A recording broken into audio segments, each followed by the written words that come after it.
इस कहानी में एक कपल अपने रिलेशनशिप की ऐसी स्टेज पर पहुंच जाते हैं जहां वाइफ इस रिलेशन की आज़ादी का एक्सट्रीम फायदा उठाने लगती है और हस्बैंड इस रिलेशन को बचाने के लिए एक्सट्रीम एफर्ट्स डालने लगता है। इन दोनों की हरकतें ऐसी हो जाती हैं कि आपका माइंड हिलाकर रख देंगी। तो कहानी को अंत तक जरूर देखिएगा।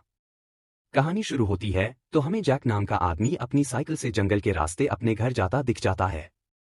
और जब वह घर पहुंचता है तो उसकी वाइफ रॉसी उसे बाहर बैठी देख रही होती है। तो वह उससे पूछता है कि क्या हुआ, लेकिन रॉसी मुस्कुराकर अंदर चली जाती है।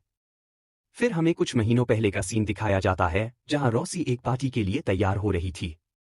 तो जैक उसे बहुत ही अच्छे से शूज पहनाने लगता है, जिससे लगता है कि इनका रिलेशनशिप बहुत स्ट्रांग है, लेकिन इसके बारे में हमें आगे पता चलेगा। वे लोग अपनी बेटी को बेबी सिटर के पास छोड़कर एक पार्टी में पहुंचते हैं जहां उनके और भी फ्रेंड्स मौजूद होते हैं। अब थोड़ी देर वहां जॉन नाम का एक लड़का आता है जिसे रॉसी देखकर बहुत खुश हो जाती है और वह उसे लेकर बाहर चली जाती है। वहां वे दोनों बातें करते हुए एक दूसरे को किस करने लगते हैं और जैक खड़ा ऊपर से यह सब देख रहा होता है, लेकिन वह कुछ नहीं करता। उसे अपनी वाइफ के एक्स्ट्रा अफेयर्स के बारे में पता होता है, लेकिन वह उसे मना नहीं करता। फिर जैक की एक फ्रेंड मैरी उससे कहती है कि इस टॉक्सिक रिलेशनशिप के बावजूद तुम लोग साथ कैसे हो। जहां जैक जवाब देता है कि मैं उसे कभी भी छोड़ सकता हूं, लेकिन मैं अपनी वाइफ से प्यार करता हूं और अपनी फैमिली को तोड़ना नहीं चाहता। एक दिन रॉसी को खुद मेरे प्यार का एहसास होगा तो वह जरूर वापस आएगी। अब जैक एक ड्रिंक लेकर थोड़ा साइड पर जाता है जहां जॉन भी उससे मिलता है। अब जॉन उससे कहता है कि तुम्हें मैं शुक्रिया अदा करना चाहता हूं। आमतौर पर सभी हस्बैंड अपनी वाइफ को यह सब नहीं करने देते, लेकिन तुम्हारा दिल बहुत बड़ा है। जहां जॉन उससे कहता है कि तुमने मार्टिन नाम के लड़के के बारे में सुना होगा जो तुमसे पहले मेरी वाइफ का बॉयफ्रेंड था, और एक दिन गुस्से में मैंने उसे मार दिया और आज तक उसकी बॉडी भी नहीं मिली।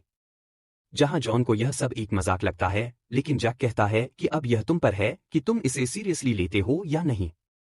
अब यहां जॉन घबरा जाता है और वह फौरन वहां से खिसकने लगता है, लेकिन रॉसी उसे रोकने जाती है तो वह कोई बहाना बनाकर भाग जाता है। अब पार्टी से वापस आते वक्त रॉसी उससे कहती है कि तुमने ऐसा जॉन से क्या कह दिया जो वह पार्टी से भाग गया। तो जैक कहता है कि मैंने उसे ऐसा कुछ नहीं कहा था और वह बस अपनी मर्जी से गया है, लेकिन रॉसी को उसकी बात पर यकीन नहीं था। अब अगली सुबह जैक अपनी बेटी को स्कूल छोड़कर वहां से वापस आ रहा होता है तो उसे एक दोस्त मिलती है जो कहती है कि अब तुम लोगों को मार भी रहे हो, मतलब जॉन ने यह सबको बता दिया था। जहां जैक उससे कहता है मैंने तो सिर्फ मजाक किया था और वह इसे सीरियसली समझने लगा। अब जैक के और भी दोस्त इस बारे में उससे पूछते हैं, जहां वह कहता है कि यह सच नहीं है। घर आने पर अब रॉसी को भी पता चल चुका था कि जैक ने जॉन को मार्टिन के नाम से डराया था।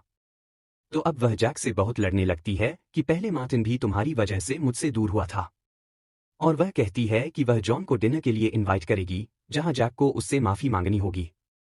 अब रात को जॉन डिनर के लिए घर आता है और सब लोग साथ में डिनर करते हैं। यहाँ यह बहुत अजीब सी स्थिति हो जाती है कि एक हस्बैंड अपनी वाइफ के बॉयफ्रेंड के साथ डिनर कर रहा है, लेकिन जितनी शांति जैक यहाँ दिखाई दे रहा था वह उतना शांत तो नहीं था। यह सब हमें आगे पता चलेगा। अब जैक अपनी बेटी को सुलाने ले जाता है और उसे एक स्टोरी सुनाने लगता है। जब वह बाहर आता है तो रॉसी जॉन के साथ एंजॉय कर रही होती है और यह सब जैक एक विंडो से देख रहा होता है। गुस्से में वह किचन में जाकर जानबूझकर एक प्लेट तोड़ देता है। अब वहां रॉसी भी आती है जो उससे जॉन के लिए एक ड्रिंक बनाने को कहती है। अब जैक जब जॉन को ड्रिंक देता है तो जॉन उससे कहता है कि तुम्हें नहीं लगता कि मार्टिन के मर्डर वाली बात पर तुम्हें मुझसे माफी मांगनी चाहिए। यहाँ जैक फिर से मुकर जाता है और कहता है कि अब उसने मार्टिन को वाकई गुस्से में मार दिया था, लेकिन अब माफी मांगने से सब ठीक तो नहीं हो जाएगा। अब जॉन वाकई में बहुत ज्यादा घबरा जाता है और वहां से जाने लगता है। अब अगले दिन यह दोनों एक फ्रेंड की पार्टी में इकट्ठे होते हैं, जहां जैक की बेस्ट फ्रेंड का हस्बैंड मार्क मिलता है जो एक राइटर है, और वह जैक से पूछता है कि वह किस काम में है।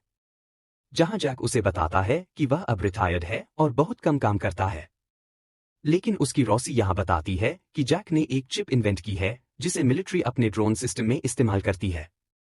अब यहां सबको पता चलता है कि जैक जीनियस भी है और बहुत अमीर है। अब वहां जैक अपनी बेस्ट फ्रेंड के साथ डांस करने लगता है, जहां रॉसी थोड़ा जेलस फील करती है। अब जैक को एक दिन बैंक से कॉल आती है कि कुछ पैसे उसकी वाइफ ने एक चार्ली नाम के लड़के के अकाउंट में ट्रांसफर किए हैं जो एक पियानो बजाता है। अब जैक को आइडिया हो जाता है कि वह जरूर रॉसी का नया बॉयफ्रेंड है। अब चार्ली के बारे में पता लगाने के लिए जैक रॉसी का पीछा करता है और एक जगह पहुंचता है जहां एक लड़का लाइव पियानो बजा रहा होता है और रॉसी उसे बैठकर देख रही होती है। मतलब यह लड़का ही चार्ली था। अब रॉसी रोज देर रात घर में आने लगी, मतलब वह अब चार्ली के साथ रिलेशन में थी, लेकिन जैक कुछ नहीं कहता। एक रात रॉसी घर नहीं आती और सुबह आने पर जैक उससे पूछता है कि वह कहाँ थी। उसकी एक फैमिली है और एक 6 साल की बच्ची भी है। साथ ही वह उन पैसों के बारे में भी पूछता है।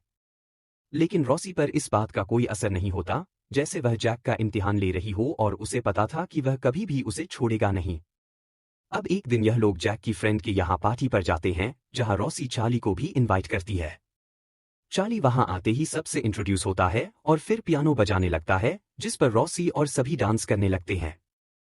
अब कुछ देर बाद जैक रॉसी और चार्ली को ढूंढने लगता है और उसे वे दोनों एक कमरे से निकलते दिखाई देते हैं। यह देखकर जैक को बहुत बुरा लगता है। फिर सब मिलकर पूल में नहाने लगते हैं और रॉसी वहां भी जैक के साथ बहुत चिपक रही होती है। जैक मन ही मन जेलस हो रहा था। तभी वहां बारिश होने लगती है और सभी पूल से निकलकर अंदर जाने लगते हैं। जैक सबसे आखिर में अंदर आता है। अब सब वहां कुछ न कुछ बनाकर खाने लगते हैं। थोड़ी देर बाद रॉसी चार्ली को इधर उधर ढूंढने लगती है और पूल में उसकी बॉडी देखकर चिल्लाने लगती है। फिर सभी वहां बाहर आते हैं, लेकिन चार्ली मर चुका था। पुलिस वहां आ जाती है। अब रॉसी रो रो कर पुलिस को बताने लगती है कि यह उसके हस्बैंड जैक का काम है।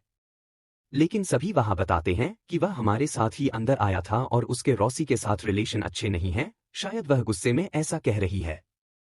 अब पुलिस जैक से भी इन्वेस्टिगेट करती है, जहां उन्हें कुछ खास पता नहीं चलता और वे वहां से चले जाते हैं। अब इस इंसिडेंट के बाद रॉसी और भी जैक से नफरत करने लगती है। अब एक दिन जैक साइकिल चलाते हुए सब कुछ याद कर रहा होता है कि कैसे गुस्से में उसने चार्ली को डुबोकर मार दिया था। यह सोचकर भी वह डिस्टर्ब था कि चार्ली और रॉसी ने अकेले क्या क्या किया होगा। अब अपनी वाइफ के बॉयफ्रेंड्स को दरअसल जैक ही मार रहा था। अब एक दिन जैक को उसकी बेस्ट फ्रेंड मिलती है, जहां वह बताती है कि रॉसी मेरे हस्बैंड मार्क के साथ मिलकर तुम पर एक डिटेक्टिव लगा रही है।